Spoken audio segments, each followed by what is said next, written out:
La semaine passée, je me suis lancé le challenge de ne pas utiliser YouTube pendant une semaine. Je l'ai supprimé de mon téléphone, je l'ai bloqué sur mon ordi et j'ai vraiment fait en sorte de tenir ce challenge aussi longtemps possible. Du coup, ça fait que j'ai dû occuper mon temps d'une autre façon et d'une façon aussi beaucoup plus productive. C'était assez cool, je me rendais pas compte à quel point YouTube juste bouffait du temps dans mes journées pour rien. À chaque fois que j'avais rien à faire ou que je m'ennuyais un tout petit peu, j'allais sur YouTube et j'y restais littéralement des heures, ce qui est pas super productif. Et du coup, pour m'occuper, j'ai découvert plein d'autres trucs qui m'ont motivée, qui ont fait que j'ai été plus productive cette semaine-ci, qui m'ont aussi inspirée à faire d'autres trucs, etc. Et j'avais envie de te présenter toutes ces petites choses-là aujourd'hui.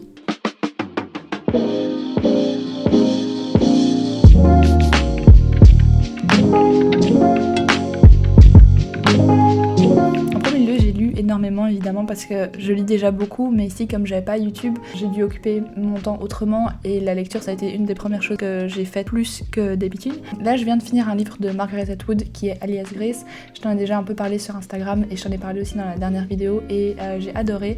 J'avais déjà vu Alias Grace mais en mini-série sur Netflix quand elle est sortie il y a quelques années je pense. Et à l'époque je savais pas du tout que ça venait d'un livre, mais donc j'avais déjà vu la mini-série donc je connaissais déjà à peu près l'histoire et le dénouement, mais quand même le fait de le lire c'était vraiment chouette, c'est vraiment très bien écrit comme je te dis et donc voilà, ça m'a vraiment beaucoup plu. Je pense faire une espèce de vidéo de comparaison entre livres et séries. Je l'avais demandé sur Instagram si ça te plairait et la majorité des gens m'avaient répondu oui, donc voilà, je pense que je vais faire ça. Et donc voilà pour cette lecture de cette semaine, j'ai vraiment beaucoup aimé.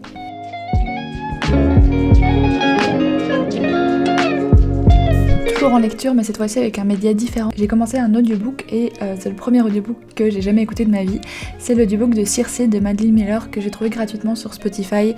Donc je suis assez contente parce que ça faisait très longtemps que j'avais envie de lire ce roman, mais je sais pas pourquoi, j'ai pas réussi à le trouver en version papier.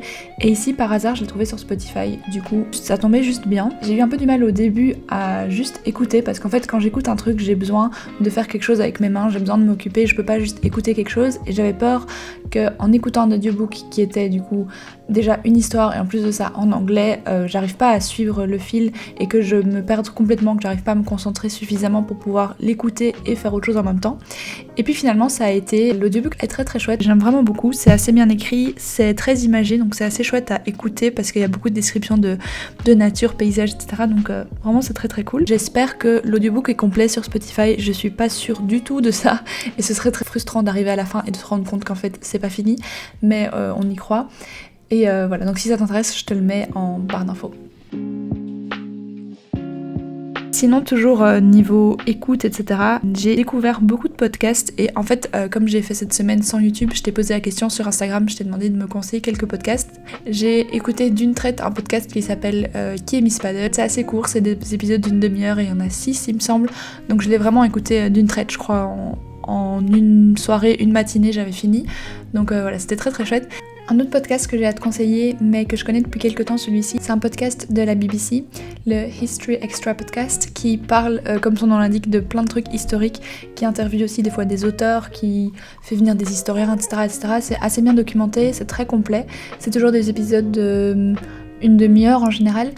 Et ça m'a inspirée notamment pour une prochaine vidéo où j'avais envie de te parler d'un truc dont j'avais jamais entendu parler avant, qui est un meurtre et une disparition sous la royauté anglaise au 14e, 15e siècle. Du coup voilà, j'aime beaucoup ce podcast aussi, il est très bien construit, très intéressant et aussi très agréable à écouter parce que ils ont évidemment un accent british, du coup ça ne rend la chose que plus intéressante. Un autre podcast assez chouette qui est fait par une jeune belge, il me semble, qui vit à Londres. C'est un podcast qui s'appelle Musing, qui a commencé il y a pas très longtemps, il y a seulement 8 ou 9 épisodes il me semble. C'est assez court comme podcast, les épisodes durent à chaque fois un quart d'heure, 20 minutes, donc c'est vraiment super pour quand tu fais un petit trajet ou quand tu fais un petit truc chez toi et que t'as besoin de te mettre quelque chose dans les oreilles pour cette durée-là, donc je trouve que c'est vraiment assez accessible. En plus, les sujets sont toujours super intéressants et je trouve très bien recherchés, assez approfondis et tout. Donc voilà, c'est vraiment un chouette podcast que je ne peux que te recommander. Si tu veux avoir d'autres idées de podcasts ou quoi que ce soit, n'hésite pas à aller voir la liste que je te mettrai en commentaire de tout ce que vous m'avez conseillé sur Instagram. Et si tu as d'autres podcasts toi-même à conseiller, n'hésite pas à les partager en commentaire. Un autre truc que j'ai commencé cette semaine pour passer le temps, c'est faire un puzzle. J'ai reçu un puzzle d'une reproduction du baiser de Klimt il y a pas longtemps et j'ai jamais pris le temps encore une fois de le faire, et donc là c'était la parfaite occasion. En plus j'ai pu le faire en écoutant mes podcasts et mon audiobook, donc c'était juste parfait. Alors c'était peut-être pas le meilleur puzzle pour commencer parce que y a plein de couleurs qui se ressemblent, il y a plein de nuances de brun, puis il y a des nuances de jaune, il y a des nuances de vert. Donc il est pas très simple je pense pour commencer, mais il est très très chouette à faire. C'est super chouette parce que du coup comme je t'ai dit, je l'ai fait en écoutant des podcasts ou mon audiobook, mais je l'ai aussi fait avec ma coloc en papotant, etc. Ça fait du bien pour un peu se poser et un peu déconnecter après une journée de cours ou quoi. Je sais pas combien de temps je vais mettre à le finir parce qu'il y a quand même 1000 pièces, mais je te posterai des photos sûrement sur Insta dès qu'il est fini. Au niveau des recommandations musique, c'est pas vraiment une nouveauté. Allez, c'est pas quelqu'un que je viens de découvrir, mais c'est quelqu'un que je suis depuis quelques temps. C'est Colline BLF qui est une youtubeuse belge qui fait aussi de la musique. Je la connaissais surtout par sa chaîne YouTube en fait, et puis j'ai découvert ses musiques et j'aime vraiment beaucoup. Et il y a pas très longtemps, il y a quelques semaines, elle a sorti un nouveau morceau qui s'appelle So Far, que j'aime beaucoup aussi. Donc je te mettrai tous ces liens en barre d'infos si tu veux aller voir ça. Malgré le fait que j'ai passé une semaine sans YouTube, je voulais quand même te présenter quelques personnes sur YouTube que j'aimais bien regarder en ce moment ou que j'avais découvertes. Alors en premier lieu, il y a Nova Artistique que j'ai découverte tout à fait par hasard, je sais même plus comment, je pense qu'elle était dans mes recommandations Instagram. J'aime énormément ce qu'elle fait.